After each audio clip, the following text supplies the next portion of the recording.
শিক্ষার্থীদের এই অভ্যুত্থানোত্তর বিশেষ চাহিদার কাছে সন্তান বিবেচনায় আমাদের বিশ্ববিদ্যালয়ের শিক্ষক, কর্মকর্তা, কর্মচারী, নেতৃবৃন্দ অত্যন্ত সুবিবেচনার সাথে এ বিষয়ে সিদ্ধান্ত নেয়ার জন্য কেন্দ্রীয় ভর্তি পরীক্ষা কমিটির উপর দায়িত্ব অর্পণ করে।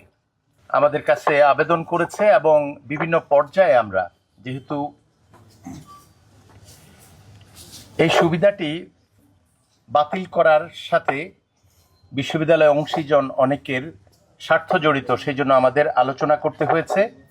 শিক্ষার্থীদের এই অভ্যুত্থানোত্তর বিশেষ চাহিদার কাছে সন্তান বিবেচনায় আমাদের বিশ্ববিদ্যালয়ের শিক্ষক, কর্মকর্তা, কর্মচারী, নেতৃবৃন্দ অত্যন্ত সুবিবেচনার সাথে এ বিষয়ে সিদ্ধান্ত নেয়ার জন্য কেন্দ্রীয় ভর্তি পরীক্ষা কমিটির উপর দায়িত্ব অর্পণ করে।